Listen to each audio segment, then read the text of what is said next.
Standard 12 physics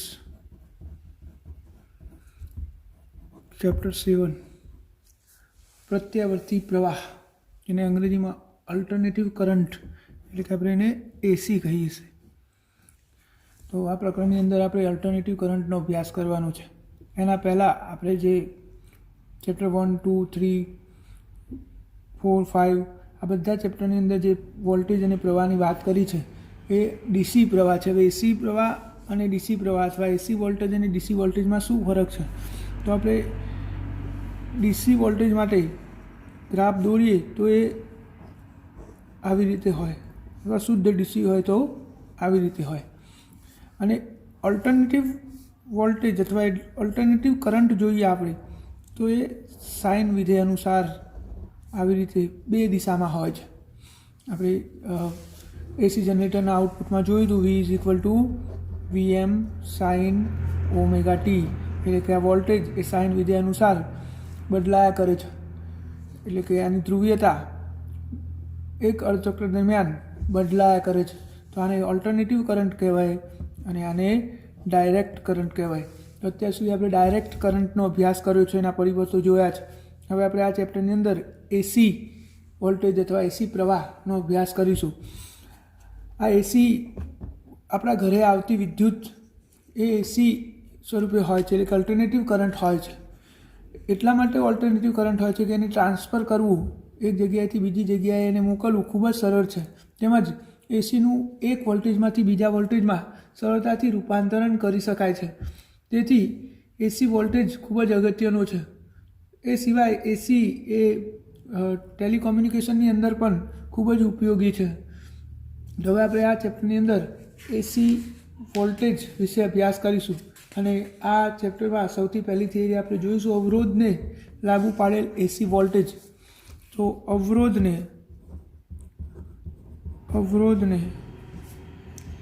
લાગુ પાડેલ AC voltage, આપણે અવરોધને ડીસી વોલ્ટેજવાળા પરિપથો તો જોયેલા જ છે, પણ હવે આપણે શું જોઈશું? અવરોધને લાગુ પાડેલ એસી વોલ્ટેજ। તો અવરોધને એસી વોલ્ટેજ લાગુ પાડીએ તો શું થાય? આપણે અહીંયા એક એસી સોર્સ લઈ લઈએ। આ એસી સોર્સ છે V, અને V = VM sign omega t, આ આપણો એસી સોર્સ છે। આ એસી સોર્સને આપણે એક અવરોધ સાથે જોડી દઈએ। આ આપણો એક અવરોધ છે, તો આ અવરોધને લાગુ પાડેલ એસી વોલ્ટેજ આ પરિપથ થઈ ગયો। હવે આપણે આ પરિપથ માટે પ્રવાહનું સમીકરણ મેળવીએ તો પહેલાં એ સમજી લઈએ કે એસી અવરોધને લાગુ પાડ્યા પછી શું થાય। તો અહીંયા જુઓ, એસી એટલે કે ઓલ્ટરનેટિવ કરંટ જે સાઇન વિધેય અનુસાર બદલાય છે, એટલે કે અહીંયાથી અવરોધમાંથી આ પ્રવાહ પસાર થશે। તો આપણે અહીંયા પહેલાં આકૃતિનું વર્ણન કરી દઈએ કે આકૃતિમાં એક અવરોધને એસી વોલ્ટેજ લાગુ પાડેલ છે। આ અવરોધ V = VM sign omega T અનુસાર બદલાય છે, અને એનો વિદ્યુત સ્થિતિમાન V = VM sign omega T, જ્યાં VM એ વિદ્યુત સ્થિતિમાનના તફાવતનો મહત્તમ કંપવિસ્તાર છે। હવે આપણે અહીંયા પ્રવાહ મેળવવા માટે સમીકરણ લાગુ પાડીએ, કિર્ચોફનો નિયમ લાગુ પાડીએ તો અહીંયા V પ્રવાહની દિશામાં માઇનસ, એમાંથી પસાર થતો પ્રવાહ I, R હતા ત્યાંના ત્યાં પાછા આવી ગયા તો 0। તો Vની જગ્યાએ VM સાઇન ઓમેગા ટી, અને પહેલાંને પેલી બાર લઈ જઈએ તો પ્લસ થઈ જાય। તો I = VM/R sign omega T. R અને VM બે અચળ છે, તો I = IM sine omega T, જ્યાં IM શું છે? વિદ્યુત પ્રવાહનો કંપવિસ્તાર। તો આપણા વિદ્યુત પ્રવાહનું સૂત્ર થઈ ગયું I = IM sine omega T. તો IM બરાબર આપણે શું લખ્યું? VM/R। જો આ કોના જેવું સમીકરણ છે? તો I = V/R જેવું, એટલે કે ઓહમના નિયમ જેવું જ છે। એનો અર્થ શું થયો કે ઓહમનો નિયમ આપણે ડીસી વોલ્ટેજ અને ડીસી પ્રવાહ માટે જેવી રીતે લાગુ પાડીએ છીએ તેવી જ રીતે એસી વોલ્ટેજ અને એસી પ્રવાહ માટે પણ લાગુ પાડી શકાય છે. એટલે કે આ ઓહમનો નિયમ એસી અને ડીસી બંનેમાં સમાન રીતે લાગુ પડે છે. આ સિવાય આપણે જોઈ શકીએ છીએ કે વોલ્ટેજનું સૂત્ર શું હતું? V is equal two VM sign omega T હતું. અને પ્રવાહનું સૂત્ર શું આવ્યું? I is equal two IM sine omega T. તો બંનેની કરા સમાન છે. જુઓ, બંનેમાં omega T sign omega T છે. એ ઉપરાંત બંને સાઇન વિધેય અનુસાર બદલાય છે. એટલે કે વોલ્ટેજ અને પ્રવાહના મૂલ્યો ધન, ઋણ અથવા તો તમે એવું કહી શકો લઘુત્તમ, મહત્તમ અને શૂન્ય થાય છે. વોલ્ટેજ અને પ્રવાહના મૂલ્યો મહત્તમ, લઘુત્તમ અને શૂન્ય થાય છે. આ સિવાય બંને સમાન કરામાં છે. તો માત્ર અવરોધ ધરાવતા એસી પરિબળમાં વોલ્ટેજ અને પ્રવાહ સમાન કરામાં હોય છે. બંનેની કરા સરખી આવી છે. તો આ આપણા અવરોધને લાગુ પાડે એસી પરિપથ માટે જો આકૃતિમાં એક અવરોધને એસી સોર્સ લાગુ પાડેલ છે, જેનો વિદ્યુત સ્થિતિમાન V is equal two VM sign omega T અનુસાર બદલાય છે. અને અવરોધમાંથી પસાર થતો પ્રવાહ શોધવા માટે આપણે કિર્ચોફનો નિયમ લાગુ પાડ્યો. તો આપણને I is equal two IM sine omega T મળ્યું. એટલે કે IM એ શું છે? પ્રવાહનો મહત્તમ કંપ વિસ્તાર. અને IM બરાબર શું થાય? VM અપોન R, જે ઓહમના નિયમ જેવો છે. એટલે કે ઓહમનો નિયમ એસી અને ડીસીને સમાન રીતે લાગુ પાડી શકાય છે. આ ઉપરાંત જુઓ, V is equal two VM sign omega T અને I is equal two IM sine omega T બંનેની કરા સમાન છે. અને બંને એકી સાથે ધન, ઋણ અને એટલે કે મહત્તમ, ન્યૂનતમ અને શૂન્ય મૂલ્ય ધારણ કરી શકે છે. હવે બંને સાઇન વિધેય અનુસાર બદલાય છે. એટલે આપણે પ્રવાહ અને વોલ્ટેજ બંનેનો એક પૂર્ણ ચક્ર દરમિયાન તત્કાલીન મૂલ્યોનો સરવાળો કરીએ તો એ શૂન્ય થાય છે. પ્રવાહ હોય કે વોલ્ટેજ હોય, એના એક આવર્તકાળ માટે એટલે કે એક પૂર્ણ ચક્ર દરમિયાન તમે સરવાળો કરો તો એ શૂન્ય થાય છે. એટલે કે સરેરાશ પ્રવાહ શું થાય છે? શૂન્ય. સરેરાશ પ્રવાહ શૂન્ય થાય છે. સાઇન વિધેય છે એટલે એક પૂર્ણ ચક્ર દરમિયાન જેટલું મહત્તમ મૂલ્ય ધારણ કર્યું એટલું જ લઘુત્તમ હોય. એટલે કે જેટલું ધન હોય એટલું ઋણ હોય. તો એક આવર્તકાળ માટે સરેરાશ મૂલ્ય શું થઈ જાય? પ્રવાહ અને વોલ્ટેજ બંનેનું શૂન્ય થઈ જાય છે. એટલે પ્રવાહનું સરેરાશ મૂલ્ય શૂન્ય થાય છે. એનો અર્થ એ ના થાય કે એનો પાવર પણ શૂન્ય હોય છે, વપરાતો પાવર શૂન્ય હોય છે. આ પરિપથનો કહેવાનો અર્થ એ છે કે અહીંયાથી એસી વોલ્ટેજ અવરોધમાં લાગુ પાડ્યો તો એક પૂર્ણ ચક્ર દરમિયાન સરેરાશ પ્રવાહ શૂન્ય હોય એક પૂર્ણ ચક્ર દરમિયાન, પરંતુ પાવર શૂન્ય હોતો નથી. એટલે કે વપરાતો પાવર શૂન્ય ના હોય. કેમ શૂન્ય ના હોય? તો પાવર P બરાબર શું થાય? I સ્ક્વેર R થાય. આપણું સૂત્ર છે પાવર P બરાબર I સ્ક્વેર R. હવે I ધન હોય કે ઋણ હોય, એનો વર્ગ થાય એટલે તો ધન જ થઈ જવાનો છે. તો પાવર ક્યારેય શૂન્ય થવાનો નથી. એટલે કે વપરાતો પાવર શૂન્ય હોતો નથી. પરંતુ થાય શું કે આપણી વિદ્યુત ઉર્જા જ્યારે અવરોધમાંથી પસાર થાય ત્યારે જૂલ અસરના કારણે એમાં ઉષ્મા ઉર્જા ઉદ્ભવે છે. અને આપણા વિદ્યુત પાવરનું ઉષ્મા ઉર્જામાં રૂપાંતરણ થાય છે. અથવા તો આપણે એવું કહી શકીએ કે વ્યય થાય છે. એટલે વપરાતો power P is equal to આઈની કિંમત શું છે? IM sine omega t into R. આટલો પાવર ઉષ્મા ઉર્જા સ્વરૂપે વેસ્ટ થાય છે. અને આપણે એનું સરેરાશ મૂલ્ય શોધવું હોય તો પાવરનું સરેરાશ મૂલ્ય ઇઝ ઇક્વલ ટુ સરેરાશમાં IM square R sine square omega t. આ સરેરાશ પાવર છે એક પૂર્ણ ચક્ર દરમિયાન. હવે સરેરાશ કેવી રીતે શોધવી આની? તો એના માટે હું તમને એક સૂત્ર સમજાવી દઉં છું. કોઈ પણ ભૌતિક રાશિની સરેરાશ કેવી રીતે શોધી શકાય? કોઈ પણ વિધેયની સરેરાશ શોધવી હોય તો સરેરાશ આપણું F વિધેય છે તો FT is equal two 1/T સંકલનમાં 0 થી T એક આવર્તકાળ માટે સરેરાશ મૂલ્ય FT DT. આ આપણું સરેરાશ શોધવા માટેનું સૂત્ર છે. યાદ રાખવાનું, જે વિધેય હોય એ વિધેયનું સંકલન એક આવર્તકાળ વચ્ચે. તો આ એની સરેરાશનું સૂત્ર થઈ ગયું. સૂત્ર આપણે અહીંયા લાગુ પાડીએ તો જુઓ, સરેરાશ પાવર ઇઝ ઇક્વલ ટુ, જો I અચર, IM અચર, R અચર, તો સરેરાશમાં શું વધ્યું? Sign square omega T. હવે આપણે આ સાઇન સ્ક્વેર ઓમેગા ટીની સરેરાશ લેવાની છે, તો એને આપણે આ સૂત્ર લાગુ પાડીએ તો IM નો સ્ક્વેર R 1/t સંકલનમાં વિધેય કોણ છે? સાઇન. તો sign square omega T DT આપણું સૂત્ર આપણે લાગુ પાડ્યું સરેરાશનું. હવે આપણે સાઇન વિધેયનું સંકલન કરવું હોય, સાઇન સ્ક્વેર છે તો આપણે એક સૂત્ર એપ્લાય કરીશું. તો IM સ્ક્વેર R 1/t સંકલનમાં 0 થી t sine square omega t બરાબર શું થાય? 1 minus cos 2 omega t by 2 dt. Sine square omega t બરાબર શું થાય? 1 minus cos 2 omega t by 2. તો હવે આપણે આનું સંકલન કરી દઈએ તો જો 2 તો નીચે કોન્સ્ટન્ટ છે, IM સ્ક્વેર R નીચે 2 અને t સંકલનમાં અલગ અલગ સંકલન લઈ લઈએ તો સંકલનમાં 0 થી t 1/2 માઇનસ આ dt માઇનસ સંકલનમાં 0 થી t cos 2 omega t dt.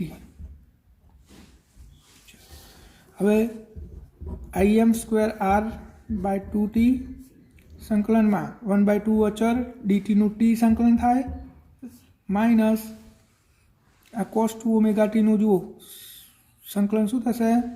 Sign 2 omega t by 2 omega 0 થી t cos 2 ઓમેગા ટીનું સંકલન શું થાય? Sine 2 omega t by 2 omega.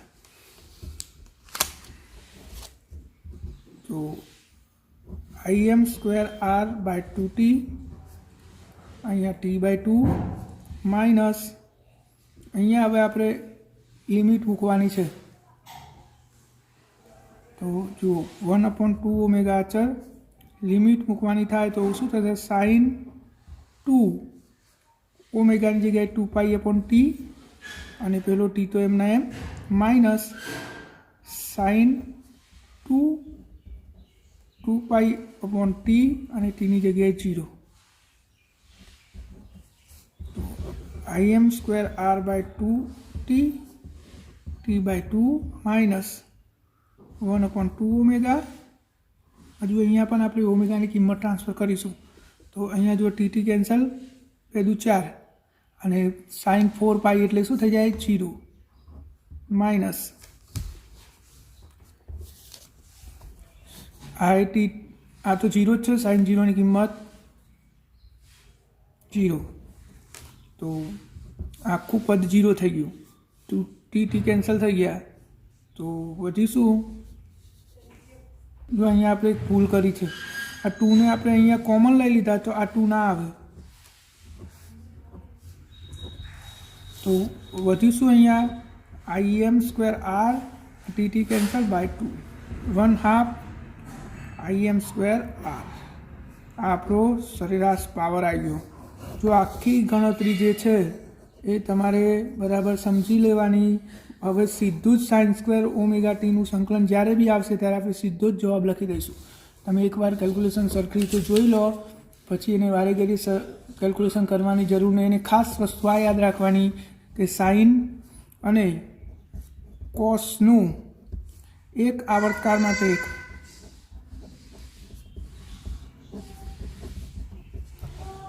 સરેરાશ મૂલ્ય 0 થાય છે.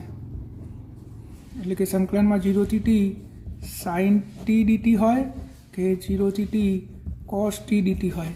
આ બંનેનું સંકલન શું થાય? 0 થાય. આ યાદ રાખવાનું હંમેશા. એટલે વારી ઘડીએ તમારે આખું આ પદ કેલ્ક્યુલેટ ના કરવું પડે. તો સરેરાશ પાવર શું આવ્યો? 1/2 IM સ્ક્વેર બાય R. એટલે કે આપણે ડીસી પાવર P બરાબર I² R જેવું સમીકરણ આને કહી શકીએ. હવે આપણે આ પાવરને વાસ્તવિક પાવર તરીકે વ્યાખ્યાયિત કરવું હોય તો એનું RMS મૂલ્ય વ્યાખ્યાયિત કરવું પડે. RMS એટલે શું? Root means square. એટલે કે કોઈ પણ ભૌતિક રાશિનું RMS મૂલ્ય શોધવું હોય તો પહેલાં એનો વર્ગ કરવાનો, પછી એની સરેરાશ લેવાની અને પછી એનું વર્ગમૂળ કાઢવાનું. એટલે કે રૂટ મીન્સ સ્ક્વેર વેલ્યુ, જેને શું કહેવાય? RMS value. તો આપણે પાવરની RMS વેલ્યુ શોધવી હોય તો આપણે આ સૂત્રનો ઉપયોગ કરીને શોધી શકીએ. કારણ કે થાય શું, માન લો કે વોલ્ટેજનું આપણે સરેરાશ મૂલ્ય શોધીએ એક આવર્તકાળ માટે, તો વોલ્ટેજનું એક આવર્તકાળ માટે સરેરાશ મૂલ્ય તો 0 થઈ જાય. એક આવર્તકાળ માટે વોલ્ટેજ સાઇન વિધેય અનુસાર બદલાય છે તો શૂન્ય થઈ જાય છે. પ્રવાહ પણ એવી રીતે શૂન્ય થઈ જાય. તો પછી આપણે આનું આરએમએસ મૂલ્ય શોધવું પડે. એટલે કે વોલ્ટેજનું આરએમએસ મૂલ્ય એટલે શું? વોલ્ટેજનો વર્ગ, એની સરેરાશ અને એનું વર્ગમૂળ. આને શું કહેવાય? VRMS, વાસ્તવિક મૂલ્ય. એવી જ રીતે પ્રવાહનું આરએમએસ મૂલ્ય શોધવું હોય તો પ્રવાહનો વર્ગ કરવાનો, એની સરેરાશ લેવાની અને એનું વર્ગમૂળ કાઢવાનું, અને IRMS કહેવાય. એટલે કે આપણે જે ઘરે પ્રવાહ અને આવે છે એ આ તાત્કાલિક મૂલ્યો છે, એટલે કે આરએમએસ મૂલ્યો છે, જે સતત બદલાયા કરતા હોય. એટલા માટે આપણે એના આરએમએસ મૂલ્યો શોધવા પડે છે. નહીં તો તમે સાદા વોલ્ટમીટર વડે ઘરનો વોલ્ટેજ માપો તો વોલ્ટમીટરનો કાંટો સતત બદલાયા કરે, તમે મૂલ્ય નક્કી કરી શકતા નથી. એટલે એને માપવા માટે વિશિષ્ટ પ્રકારે બનાવેલા વોલ્ટમીટર અને એમીટરનો ઉપયોગ કરવામાં આવે છે. આ વોલ્ટમીટર અને એમીટર વોલ્ટેજ અને પ્રવાહના આરએમએસ મૂલ્યો માપે છે. અને આરએમએસ મૂલ્ય એટલે શું? રૂટ મીન સ્ક્વેર વેલ્યુ, એટલે કે વર્ગ સરેરાશ વર્ગમૂળ. તો હવે આપણે વોલ્ટેજ અને પ્રવાહ બંનેના સરેરાશ રૂટ સ્ક્વેર આરએમએસ વેલ્યુ શોધીશું.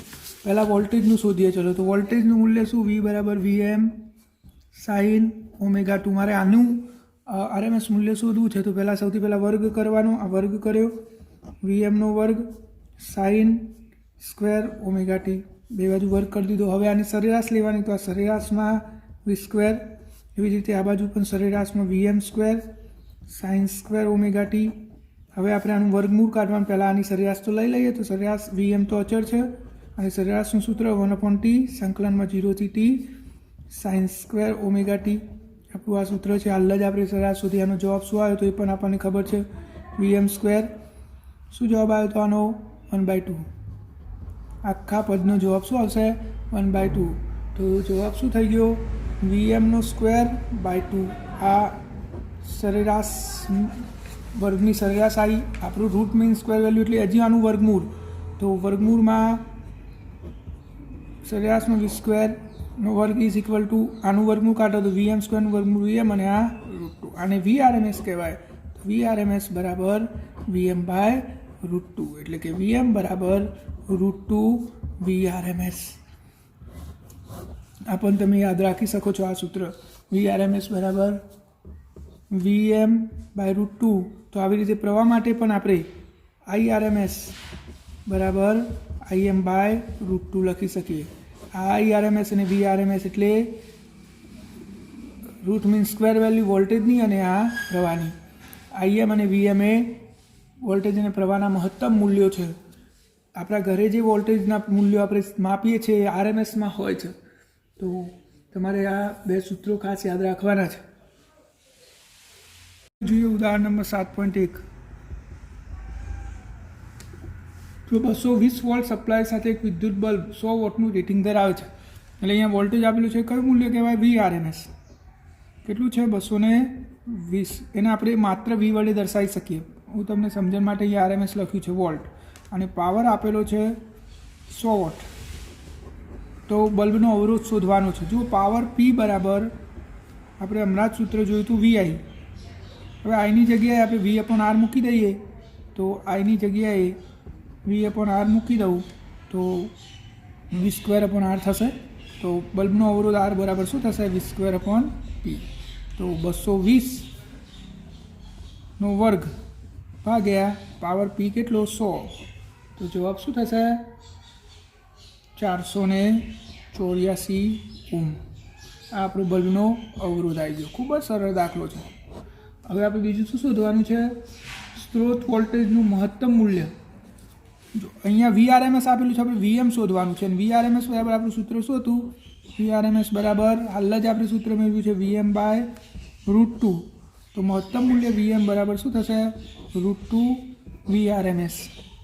તો √2 એટલે 1.41 ગુણ્યા VRMS 220 વોલ્ટ.